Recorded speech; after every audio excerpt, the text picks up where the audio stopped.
Hello students, welcome in Shailendra academy. और आज हम डिस्कस करेंगे फिन के नेक्स्ट केस नंबर 3 के बारे में। इसके पहले 2 केसेस और गवर्निंग इक्वेशन ऑलरेडी हो चुकी है। बहुत एक एक स्टेप करके आपको समझाया, आप उनको देख सकते हैं।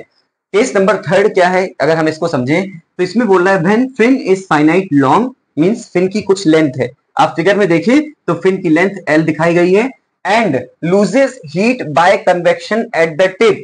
जो टिप है वहां से जो हीट ट्रांसफर हो रहा है वो कन्वेक्शन के थ्रू हो रहा है। मींस अब समझिए, हर एक केस में मींस पहले दूसरे और तीसरे तीनों केस में जो यहाँ की initial condition means at the base of the fin, means at when the length of the fin started, यहां से ही फिन स्टार्ट हुई है। So at x equals to 0 पे टेम्परेचर क्या है, T equals to T not.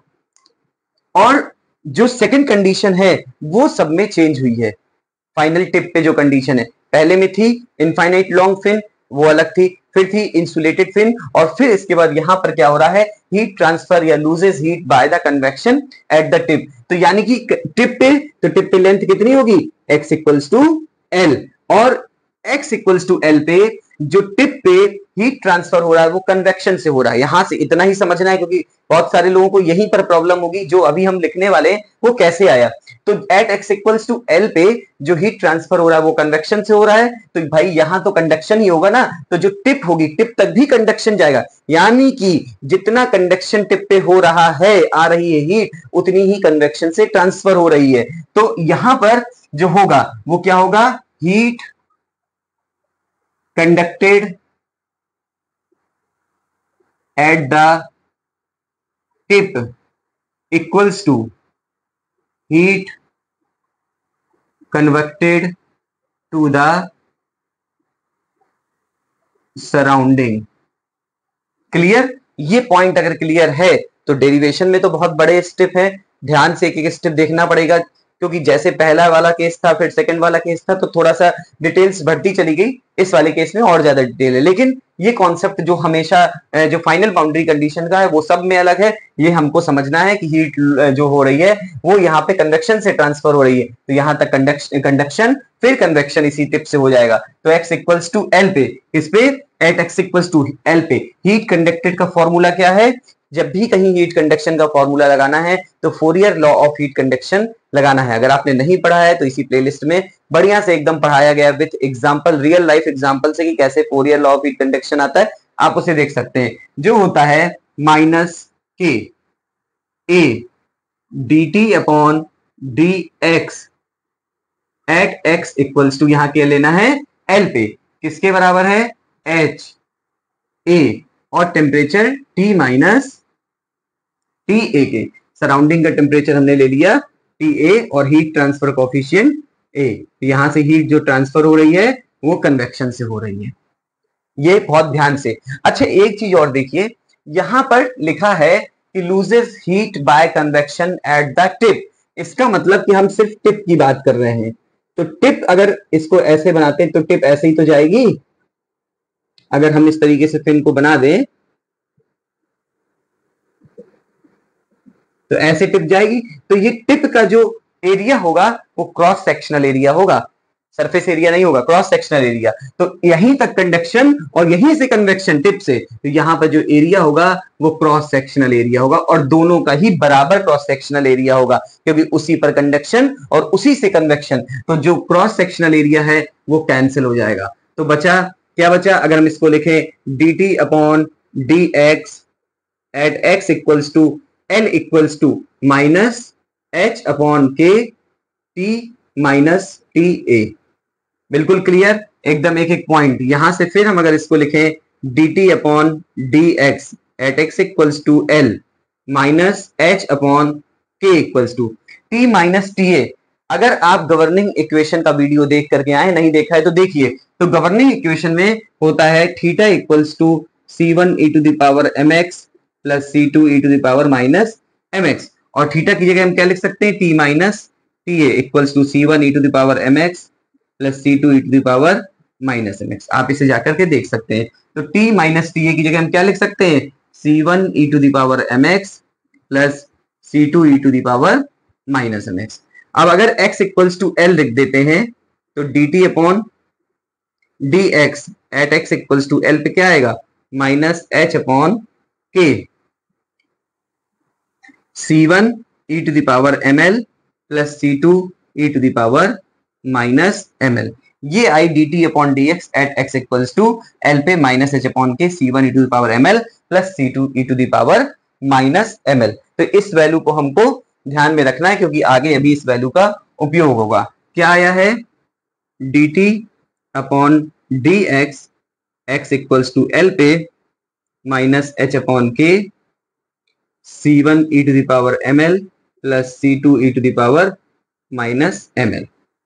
ये इतना कॉन्सेप्ट अगर आपको समझ में आ गया है तो आप इसको नोट कर लीजिए क्योंकि अब इसको रफ कर रहे हैं। तो ये बाउंड्री कंडीशन निकल करके आई।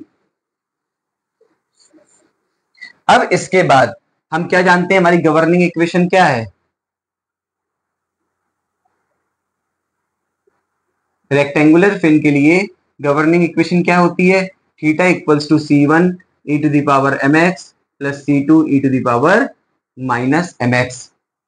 इसमें हम फर्स्ट बाउंड्री कंडीशन लगाते हैं, first boundary condition. First boundary condition क्या है, at x equals to 0 t equals to t naught, at x equals to 0 t equals to t naught. और थीटा बराबर क्या होता है, थीटा इक्वल्स टू होता है t माइनस टी ए। तो जब t बराबर t नॉट रखेंगे तो थीटा इक्वल्स टू रख दिया t not minus T A, तो थीटा इक्वल्स टू क्या आ गया, थीटा नॉट। अब इस इक्वेशन नंबर हम इसको ए मान लेते हैं, फ्रॉम इक्वेशन नंबर ए,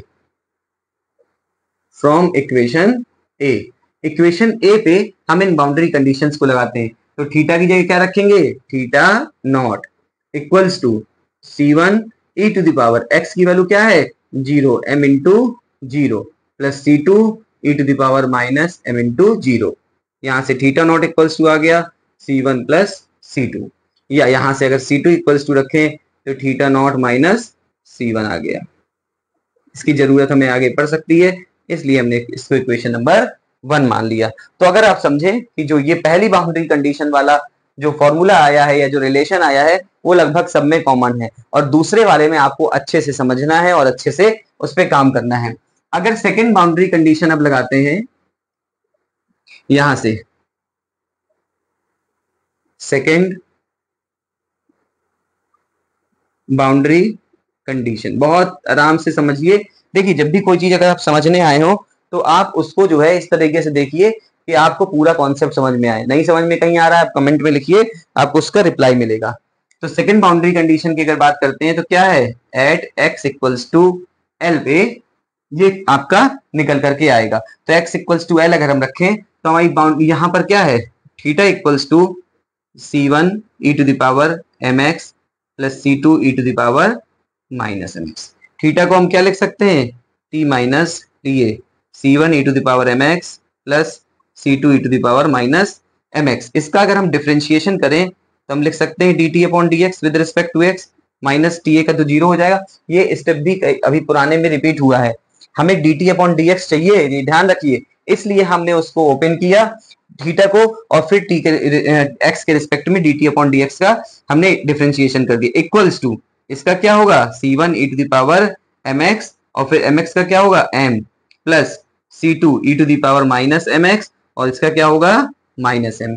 आगे बढ़ते हैं, यहां से dt अपॉन dx बराबर C1 e to the power mx m आ गया plus minus C2 e to the power minus mx और m आ गया।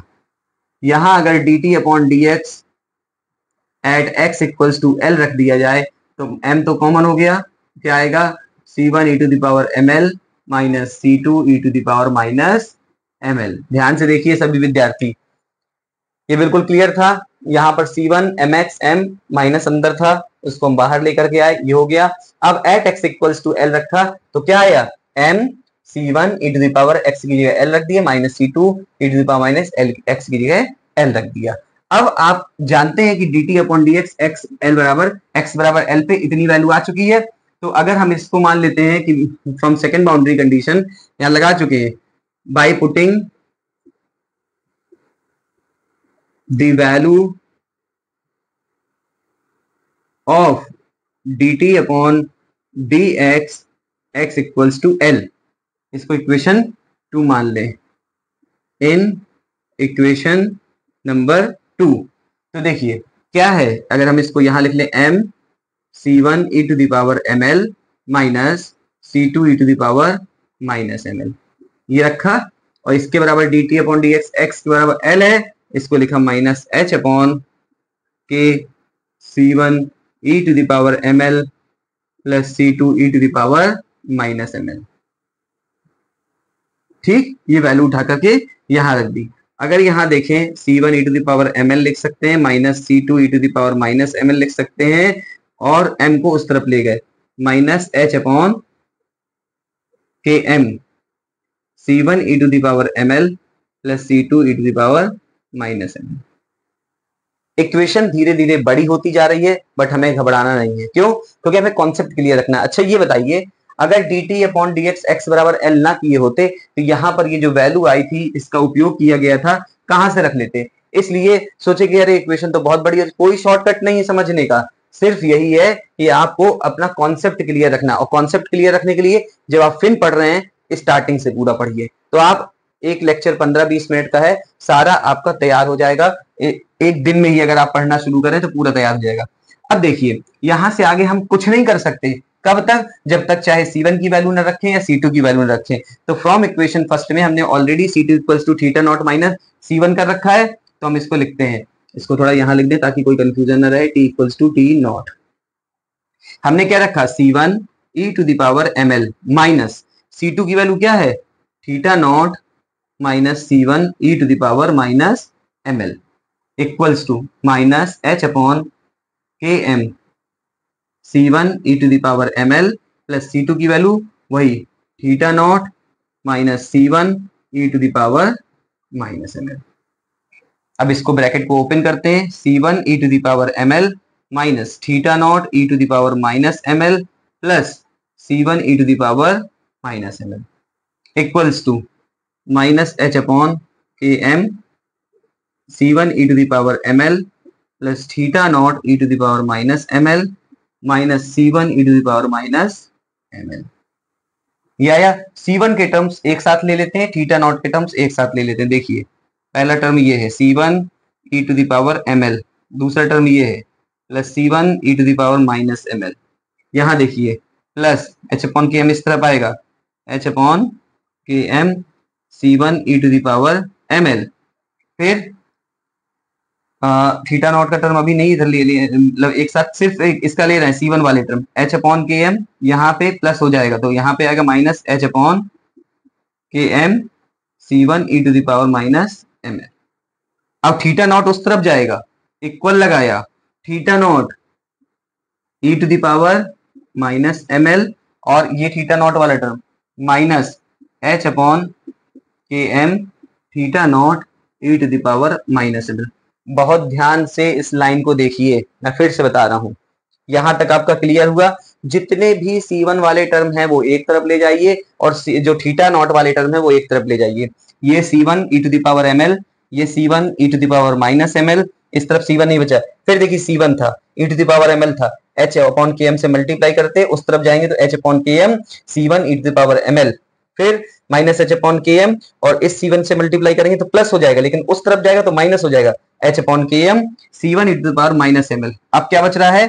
थीटा नॉट, माइनस का है उस तरफ जाएगा प्लस हो जाएगा, तो theta naught e to the power minus ml, और यहाँ पर माइनस था तो माइनस ही रह गया, h upon K m theta naught e to the power minus.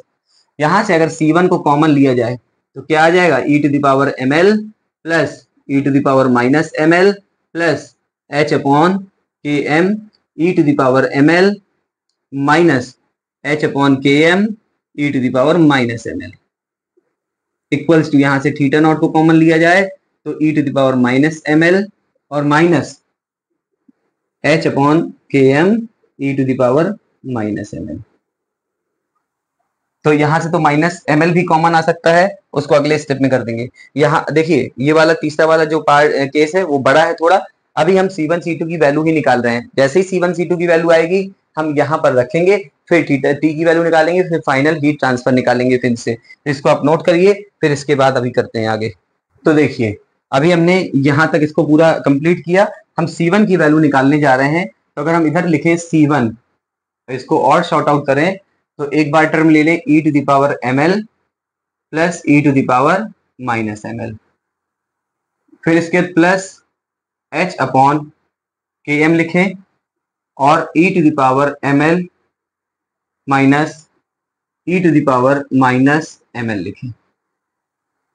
ये हो गया इक्वल्स टू थीटा नॉट, यहाँ पे अगर e to the power ml भी कॉमन ले लें तो क्या बच रहा है 1 माइनस h अपॉन के M e to the power minus ml। तो यहाँ से C1 क्या आएगा, C1 equals to theta not 1 minus h upon के M e to the power minus ml upon e to the power ml plus e to the power minus ml और plus h upon के M e to the power ml minus e to the power minus ml। ये value आई आपकी C1 की। Clear, C1 की value इतनी आई, जो अभी तक जितने भी तीनों पार्ट रहे उनमें एक बड़ा फॉर्म है। अब इसके बाद हम क्या जानते हैं, हमारी पुरानी इक्वेशन थी फ्रॉम इक्वेशन 1, क्या था C2 equals to theta naught minus C1। C1 ये है, अब हम वैल्यू रखते हैं C2 equals to theta naught minus C1 की value theta not 1 minus h upon के M e to the power minus ml upon e to the power ml plus e to the power minus ml plus h upon के M e to the power ml minus e to the power minus ml। इसको बराबर थोड़ा कर देते हैं, theta naught minus C2 equals to, तो C2 equals to theta naught common ले लें, यहाँ भी थीटा नॉट, यहाँ भी थीटा नॉट। और देखिए अगर 1 माइनस ये पार्ट लिखते हैं तो ये पार्ट ऊपर आ जाएगा एलसीएम लेने पे, तो e to the power ml, अब हम इस पार्ट को पूरा खोल के लिखते हैं, plus e to the power minus ml plus h upon के M e to the power ml minus h upon के M e to the power minus ml। और ये वाला टर्म बचेगा तो माइनस में है, तो minus e to the power minus ml और ये minus minus plus h upon के M e to the power minus ml upon नीचे वाला टर्म सेम रहेगा e to the power ml plus e to the power minus ml plus h upon के M e to the power ml minus e to the power minus.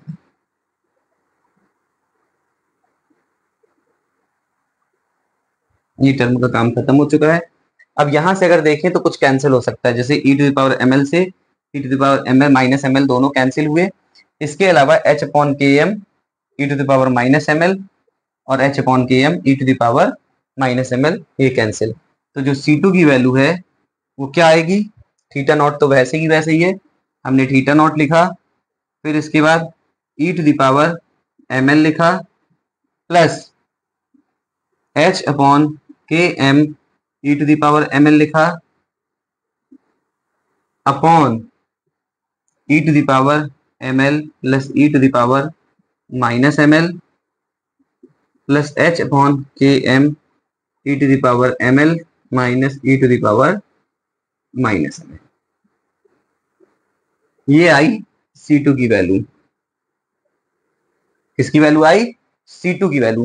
तो अब हम लोग इस वाले केस के लिए C1 और C2 दोनों की वैल्यू को फाइंड आउट कर चुके हैं। अब इन दोनों की वैल्यूज को उठा करके हम इस इक्वेशन में रखेंगे जो हमारी गवर्निंग इक्वेशन है, तो फिर हम इसको टेम्परेचर के फॉर्म में ले जाएंगे। तो आप इसको भी नोट कीजिए, फिर इसके बाद अभी यहाँ पर वैल्यूज पुट करते हैं थीटा की, तो आप इसे नोट कर लीजिए। तो आपने इसको नोट कर लिया होगा। अब हम C1 और C2 की वैल्यू को स्पेशली ध्यान में रखते हुए अब हम गवर्निंग इक्वेशन में C1 और C2 की वैल्यू को पुट करते हैं। तो देखिए ये C2 की वैल्यू है और ये C1 की वैल्यू, यहाँ पर भी e to the power ml अगर हम कॉमन ले लेते हैं, मान लीजिए यहाँ पे e to the power ml कॉमन ले लेते हैं, तो यहाँ पर ये आ जाएगा 1 प्लस एच अपॉन के M E to the power ml। तो लगभग आप देखें दोनों सेम है, यहाँ पे 1 माइनस एच अपॉन के एम है, 1 प्लस एच अपॉन के M, E to power minus m l है, यहाँ e to power plus M l है, नीचे का पार्ट बिल्कुल सेम है। तो अगर हम C1 और C2 की वैल्यू पुट करें तो देखिए गवर्निंग इक्वेशन में थीटा इक्वल्स टू क्या आएगा, C1 की वैल्यू क्या है, यहाँ पे थीटा नॉट था, यहाँ पे theta not 1 minus H upon के M E to the power minus m l upon, पूरा इक्वेशन लिखिए, e to the power M L plus E to the power minus m l ये, और plus H upon के M E to the power M L minus e to the power minus m l. ये है सिर्फ C1 की value. इसके साथ यहाँ पर e to the power m x भी लगा हुआ है, प्लस C2 की वैल्यू को लिखी हुई सामने, theta not 1 plus H upon के M E to the power M l into e to the power minus m x upon, नीचे का पार्ट पूरा सेम है, e to the power M L plus E to the power minus m L plus H upon के M E to the power minus m l और e to the power minus m L minus के साथ। जब हम कभी किसी भी equation को बीच में देखते हैं तो हमें ऐसा लगता है बहुत सारे टर्म है, कहाँ प्लस होगा कहाँ माइनस होगा, लेकिन एकदम से नहीं आ जाता है। आप अगर एक एक स्टेप को फॉलो करेंगे तो वो चीज अपने आप आती जाएगी। नीचे का जो पार्ट है वो देखिए बिल्कुल सेम आया है और सेम आएगा, तो आप समझ सकते हैं कि आप सही डायरेक्शन में कर रहे हैं। तो अब थीटा नॉट चूंकि दोनों में कॉमन है तो हम क्या लिख दें, theta upon theta not equals to, नीचे का पार्ट भी पूरे में कॉमन है, हम नीचे का पार्ट भी पूरे में लिख दे रहे हैं, क्या है, e to the power M L plus E to the power minus m L plus H upon के M E to the power M L minus e to the power minus m l. ऊपर का part अगर open करते हैं तो आएगा e to the power minus m l into e to the power m x minus H upon के M E to the power minus m l into e to the power m x, इसका इसमें multiplication, plus इसका करिए e to the power M l into e to the power minus m x, इन दोनों का इसमें किया, plus H upon के M E to the power M l into e to the power minus m x. फिर इसको और आगे स्टेप बढ़ाते हैं, थीटा अपॉन थीटा नॉट। अब देखिए एच अपॉन के एम वाले पार्ट को एक साथ ले लीजिए यहाँ, और इस वाले पार्ट को और इनको एक साथ ले लीजिए, ठीक है। तो अगर इनको एक साथ लेते हैं, इनको एक साथ लेते हैं तो क्या बन रहा है, ई टू द पावर, अगर हम लेते हैं एम, इसको ले लीजिए तो क्या बन रहा है, L minus X E to the power M L minus X. फिर इसके बाद plus E to the power minus M common लिया तो क्या आ जाएगा, एल माइनस एक्स, इसको देखिए। फिर इसी तरीके से प्लस एच अपॉन के एम कॉमन लीजिए, एच अपॉन के एम कॉमन लिया और एच अपॉन के एम कॉमन लेने में क्या आया, e to the power M L minus x, इसको लिया हमने, और फिर माइनस क्या हुआ, e to the power minus m L minus x, ये इसमें आया, अपॉन नीचे का part as it is, e to the power M L plus E to the power minus m L plus H upon के M E to the power M L minus e to the power minus m l. अगर हम इनके नीचे 2 से divide कर दें, यहाँ पर भी, इसमें भी और इस क्वांटिटी में, तो जैसे आपको पिछली बार बताया गया था कि e to the power x plus E to the power minus x by 2 होता है कॉस हाइपरबोलिक एक्स। तो अगर यहाँ पर लिखा जाए theta upon theta not equals to, तो क्या हो जाएगा, यहाँ पर हो जाएगा cos hyperbolic M L minus x plus H upon के एम, ये माइनस वाला है तो यहाँ पर क्या हो जाएगा, sine hyperbolic M L minus x upon, यहाँ पर भी same condition, cos hyperbolic M L plus H upon के M sine hyperbolic M l. देखो स्टूडेंट्स, ये ध्यान रखना पड़ेगा कि किस स्टेप पे जाके क्या करना है, क्योंकि देखो ऐसे में तो लग रहा है अरे ये सब क्या बना हुआ है, लेकिन एक एक स्टेप ध्यान से करने पे आप पूरा कर लेंगे। तो यहाँ से ये कंडीशन हमारी यहाँ निकल करके आती है cos hyperbolic M l l minus x और sine hyperbolic M L minus x. अब चूंकि यहाँ से जाने के बाद अब आपको अगर हीट कंडक्शन इक्वेशन निकालनी है Q equals to minus K D T upon D x at x equals to zero base of the fin पे, तो आपको इसमें क्या करना पड़ेगा, आप थीटा इक्वल्स टू क्या लिखेंगे, थीटा नॉट और कॉस हाइपरबोलिक, पेशेंस रखना होगा इक्वेशन को समझने के लिए भी और खुद भी सॉल्व करने के लिए, क्योंकि नंबर तो यही दिलाएगी, एच अपॉन के M sine hyperbolic M L minus x upon cos hyperbolic M L plus H upon के M sine hyperbolic M l. इसको ओपन कर दिए, थीटा को क्या लिख सकते हैं, t minus T A equals to t not minus T a. फिर वही पूरा टर्म हम लिखते हैं cos hyperbolic M L minus x plus H upon के M sine hyperbolic M L minus x upon cos hyperbolic M L plus H upon के M sine hyperbolic M l. अब हम, चूंकि हमारी जो डिफरेंशियल इक्वेशन होती है वो डिफरेंशियल इक्वेशन में हमें टी के फॉर्म में वैल्यू चाहिए होती है। क्या होती है डिफरेंशियल इक्वेशन मींस हमें हीट ट्रांसफर निकालनी होती है। क्यू फिन इक्वल्स टू क्या निकालेंगे, माइनस के A D T upon D x, कब, at x equals to zero, means tip पे, यहाँ पे मीन्स बेस पे। तो यहाँ पर अभी देखिए कहीं पर भी D T upon D X नहीं है, तो हमें इसका डिफरेंशिएशन करना पड़ेगा at x equals to zero. तो जो वैल्यूज आएगी उसको हम इस इक्वेशन में रखेंगे। ये कॉमन मेथड है जिसमें हमने केस फर्स्ट में भी किया, केस सेकंड में किया, बट केस थर्ड में जो है थोड़ा बड़ा इसलिए हो रहा है क्योंकि वो जो टिप है वहां पर कंडक्शन कन्वेक्शन के बराबर है, इसलिए हमें यहाँ पर इन वैल्यूज को पुट करके एक वैल्यू बड़ी आ गई है। अब हम इसका डिफरेंशिएशन करते हैं, आप स्क्रीनशॉट लीजिए, नोट कीजिए। तो इतना करने के बाद अब हम इस इक्वेशन के लिए यहाँ पे D T upon D x at x equals to zero करते हैं। आपने नोट कर ही लिया होगा, बस समझते समझते नोट करते जाइए और अपनी तैयारी को मजबूत बनाइए। यहाँ पे इस इक्वेशन के लिए हम इसका डिफरेंशिएशन करते हैं, तो देखिए सीधे डिफरेंशिएशन करते हैं D T upon D x. इस टर्म का differentiation D T upon D x होगा, टी ए से कोई मतलब नहीं है, वो हो गया जीरो, इक्वल्स टू ये टर्म आ जाएगा T not minus T A. If anyone have any doubt कि ये क्यों आ गया जब टी ए वाला जीरो था, तो ये मल्टीप्लीकेशन में है एक्स के वेरिएबल के साथ में, और हम एक्स के रिस्पेक्ट में डिफरेंशिएशन कर रहे हैं, ये टर्म रहेगा। अब डिफरेंशिएशन देखिए,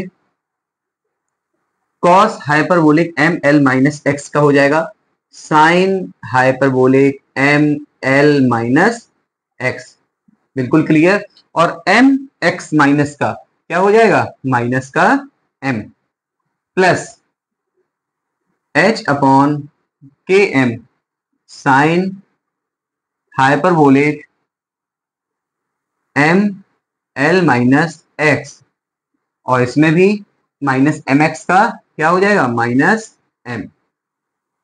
नीचे वाले टर्म में कहीं एक्स है नहीं है, सेम एज इट इज हो जाएगा, क्योंकि वो ऊपर वाले जिस पार्ट के साथ था वो वेरिएबल उसमें एक्स था।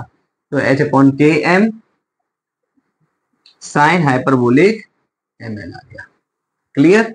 अब यहां से d T upon D x अगर at x equals to zero put कर देते हैं और m माइनस का कॉमन लेते हैं, तो देखिए माइनस m आया, T not minus T A as it is, m दोनों जगह से माइनस का कॉमन लिया, और जब x इक्वल्स टू जीरो रखेंगे तो आ जाएगा क्या, sine hyperbolic M l, x का term zero plus h upon के एम, यहां पर साइन हाइपरबोलिक का जो डिफरेंशिएशन था वो कॉस हाइपरबोलिक हो जाएगा। यहाँ थोड़ा देख लीजिएगा, cos hyperbolic M L minus X में एक्स बराबर जीरो रखेंगे तो आ जाएगा कॉस हाइपरबोलिक एक्स का जीरो किया तो एम एल आ गया, अपॉन नीचे वाला term same as it is, cos hyperbolic M L plus H upon के एम साइन हाइपरबोलिक ml हो गया। तो ये हुई value dt upon dx at x equals to 0 पे। अब now heat transfer at base of the fin, वही क्या हुआ, q fin equals to minus के A D T upon D x at x equals to 0। तो q fin equals to, जो a है वो यहाँ पर एक जगह क्रॉस सेक्शनल एरिया लेंगे तो माइनस लिखा के ए सी एस लिखा, d T upon D x की वैल्यू क्या है, minus m t not minus T a, पूरी वैल्यूज पुट करते हैं, sine hyperbolic M L plus H upon के m cos hyperbolic M l upon cos hyperbolic M L plus H upon के M sine hyperbolic M l, ये value put की पूरी।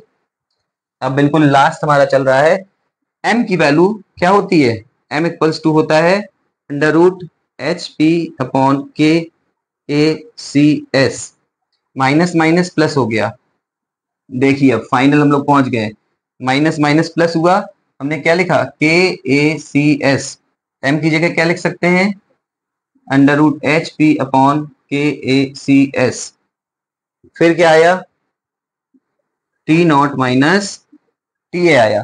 और अगर हम यहां से कॉस हाइपरबोलिक एम एल को डिवाइड कर दें दोनों तरफ से, means cos hyperbolic M L को, ठीक, तो देखिए क्या बचेगा टेन हाइपरबोलिक एम एल, बेटा कॉस हाइपरबोलिक एम एल को बाहर कॉमन लेते तो इसके नीचे आ जाएगा और कॉमन हो जाएगा, तो इसके नीचे आएगा तो टेन हाइपरबोलिक एम एल हो गया प्लस एच अपॉन के एम, क्या आया एच अपॉन के एम।